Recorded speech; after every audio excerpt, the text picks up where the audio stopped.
আসসালামু আলাইকুম প্রিয় শিক্ষার্থীবৃন্দ, আশা করি সবাই ভালো আছো। আজকে আমি পঞ্চম শ্রেণীর শতকরা অধ্যায়ের 94 পৃষ্ঠার শতকরাকে ভগ্নাংশে ও দশমিক ভগ্নাংশে প্রকাশ এই পদ্ধতিটা দেখাবো। কিভাবে আমরা সহজেই শতকরাকে ভগ্নাংশে এবং দশমিক ভগ্নাংশে প্রকাশ করতে পারি।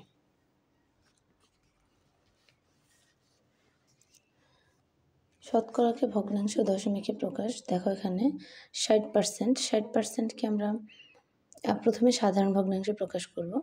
আমরা জানি শতকরা প্রতীকটির মান হচ্ছে 100/1। তাহলে এই প্রতীকটা কোনো সংখ্যার সাথে যখন থাকে তখন সেটা গুণ অবস্থায় থাকে। আর গুণ অবস্থায় থাকলে আমরা কি করি, যেমন 60-এর সাথে পার্সেন্টেজ এটা গুণ আছে, তাহলে এটার মানটা এখানে 60-এর সাথে গুণ হবে। আমরা এটা না লিখে আমরা যেই সংখ্যাটির সাথে শতকরা থাকবে সেক্ষেত্রে তার হর হয়ে যাবে কত, 100। কারণ শতকরা এমন একটি ভগ্নাংশ যেটা প্রত্যেকটি সংখ্যার মধ্যেই থাকে, যার হর হয় 100। যখন যে সংখ্যার সাথে থাকে তাহলে এটাকে আমরা বলি শতকরা একটি ভগ্নাংশ, প্রতি ক্ষেত্রে যার হর 100। তাহলে সাধারণ ভগ্নাংশে প্রকাশ করলে হয় 100/60।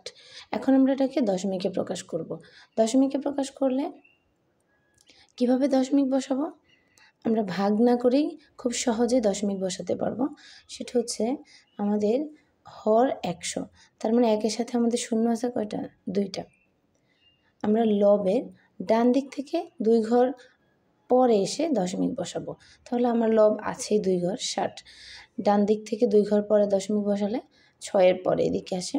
তাহলে আমার দশমিকের পরের ডানের শূন্যের কোনো দাম থাকে না, এটা না লিখলেও চলে। তাহলে দশমিকের পরে ডানের শূন্য উঠে গেছে। আর যেহেতু 6-এর আগে দশমিক বসাইছি কিন্তু দশমিকের আগে কোনো সংখ্যা নেই, তাই একটা শূন্য দেওয়া হয়েছে। 15%। এখানে এটার হর হবে কত, 100, লব 15, 100/15।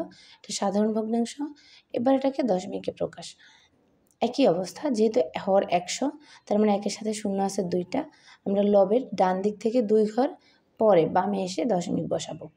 তাহলে আমার আছে 15, দশমিক বসালে এটা হবে 0.15। আগে একটা শূন্য দিয়ে দিয়েছি, 137। হর 100 হবে আর 137 লব। তাহলে 1-এর সাথে 2টে শূন্য, ডান দিক থেকে 2 ঘর বামে একটা দশমিক, 1.37। 34%, এটাও একই অবস্থা। 89% একই অবস্থা। যেই ভগ্নাংশের সাথে শতকরা চিহ্নটা থাকবে, ওই যে সংখ্যার সাথে শতকরা চিহ্নটা থাকবে ওই সংখ্যারই হর হবে 100 আর লব হবে ওই সংখ্যাটি। তারপরে সাধারণ ভগ্নাংশ থেকে দশমিকে প্রকাশ। 1-এর সাথে 2টা শূন্য, আমরা লবের ডান দিক থেকে 2 ঘর পরে দশমিক বসাবো। তারপরে হচ্ছে 125%, হর 100 আর 1-এর সাথে যেহেতু 2টা শূন্য, ডান দিক থেকে 2 ঘর বামে একটা দশমিক বসবে, তাহলে হচ্ছে 1.25। এটা হচ্ছে শতকরাকে ভগ্নাংশে ও দশমিক ভগ্নাংশে প্রকাশ। প্রিয় শিক্ষার্থীবৃন্দ, আশা করি বুঝতে পেরেছ। ধন্যবাদ।